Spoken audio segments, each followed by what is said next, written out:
Crime puzzles. The case of the stolen jewels. Detective Combs was at the coffee shop around the corner when he learned that Jones's jewelry had been broken into. He arrived at the scene of the burglary in moments. Mr. Jones, the owner of the store, explained what had happened.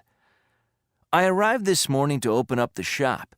As I walked up to my store, I noticed a lot of broken glass on the pavement.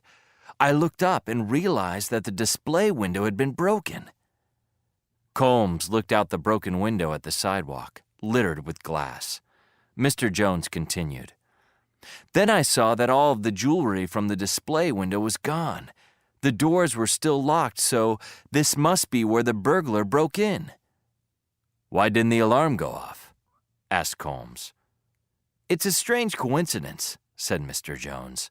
I removed our old alarm system yesterday and made an appointment to have a new one installed today. Combs looked around at the empty jewelry cases. I assume your jewelry was insured? Of course, said Mr. Jones. Thank goodness for that.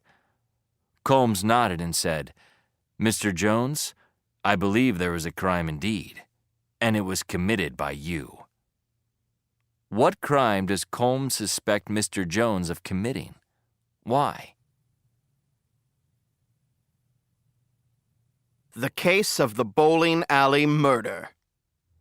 The Center Street bowling alley, the oldest bowling alley in the city, closed at midnight. At 4 a.m., the janitor found a terrible sight. A man with a knife in his back lying in one of the lanes. Detective Combs quickly arrived at the scene with a swarm of police officers. "Anybody know the victim?" asked Combs. "I do," said one of the officers. "That's Bob Reynolds. He's running for councilman.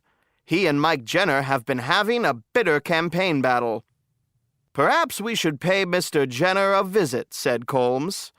Before leaving the bowling alley, Combs took his cell phone out of his pocket and left it behind. On arriving at Mike Jenner's house, Combs told Jenner, "I have some grim news. Bob Reynolds has been murdered." "No, I can't believe it," cried Jenner. "We'd like to speak with you about the murder, but first I need to get back to the police station to file the report. Can you meet me at the station?" "Of course. I'll help in any way I can." "I'll give you a call." Combs patted his pocket.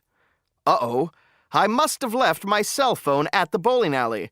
Would you mind picking it up and bringing it with you to the station?" Jenner looked confused, but said, "Sure, I'll do anything to help with the investigation." Later that day, Jenner brought Combs's cell phone to the station. He was arrested and charged with murder. Why? Answers. The case of the stolen jewels. Detective Combs suspects that Mr. Jones took the jewelry himself and pretended that there had been a burglary so he could collect insurance money. The broken window is Combs's clue. If someone had broken into the store, the broken glass should have been on the inside of the shop. Since it was outside the shop, the window must have been broken from inside. The case of the bowling alley murder. Detective Combs never told Mr. Jenner in which bowling alley the murder took place.